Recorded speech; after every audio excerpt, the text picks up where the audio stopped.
ବିଲ ମଝିରେ ପାଚିଲା ଧାନ କାଟୁଥିଲେ ଲୋକେ ହେଲେ ଅଚାନକ ମଝି ଆକାଶରୁ ସୁ ସୁ ଗର୍ଜନ କରି ମାଡ଼ି ଆସିଲା ଏକ ହେଲିକପ୍ଟର। ଧୀରେ ଧୀରେ ପାଚିଲା ଧାନ ଉପରେ କଲା ଅବତରଣ। ଲୋକେ ତାଟକା ହୋଇ ଚାହିଁ ରହିଲେ, କିଛି ବୁଝି ପାରୁ ନଥାନ୍ତି ଯେ ଘଟିଲା କ'ଣ। କିଛି ଲୋକ ଆତଙ୍କିତ ହୋଇ ପଡ଼ିଲେ, କାରଣ ବିଲରେ ଧାନ କାଟୁଥିବା ଲୋକେ କାହିଁକି ବୁଝିବେ କ'ଣ ହେଲା, ସେମାନେ କେମିତି ଜାଣିବେ ଏହା ଏକ ନୌସେନା ହେଲିକପ୍ଟର। ତେଣୁ ଲୋକେ ଭୟଭୀତ ହୋଇ ପଡ଼ିଥିଲେ। ହେଲେ ଏହି ହେଲିକପ୍ଟରକୁ ଦେଖିବା ପାଇଁ ମଧ୍ୟ ଲୋକଙ୍କ ମଧ୍ୟରେ ଉତ୍ସାହ ଦେଖିବାକୁ ମିଳିଥିଲା। ଚାହୁଁ ଚାହୁଁ ହେଲିକପ୍ଟର ଚାରିପଟେ ଲୋକେ ରୁଣ୍ଡ ହୋଇଗଲେ।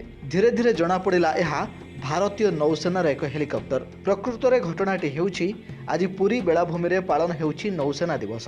ଶକ୍ତି ପ୍ରଦର୍ଶନ କରୁଛି ଭାରତୀୟ ନୌସେନା। ଏହି ପରିପ୍ରେକ୍ଷୀରେ ନୌସେନାର ଏକ ହେଲିକପ୍ଟର ଯାନ୍ତ୍ରିକ ତ୍ରୁଟି ଯୋଗୁଁ ମୟୂରଭଞ୍ଜ ଜିଲ୍ଲା ରାସଗୋବିନ୍ଦପୁର ଥାନା ଅମରଦା ନିକଟରେ ଜରୁରୀ ଅବତରଣ କରିଛି। ପାଖାପାଖି 15ରୁ 20 ମିନିଟ୍ ରହିବା ପରେ ହେଲିକପ୍ଟରଟି ପୁଣି ଉଡ଼ାଣ ଭରିଥିଲା। ହେଲିକପ୍ଟରଟି ଅବତରଣ କରିବା ପରେ ଆଖପାଖର ଲୋକେ ଦେଖିବା ପାଇଁ ଭିଡ଼ ଜମାଇଥିଲେ। ତେବେ ହେଲିକପ୍ଟରରେ 3 ଜଣ ନୌସେନା ଅଧିକାରୀ ଥିବା ଜଣାପଡ଼ିଛି। ବାରିପଦାରୁ ତରୁଣ କୁମାର ଦାସଙ୍କ ରିପୋର୍ଟ, ଫୋକସ୍ ପ୍ଲସ୍।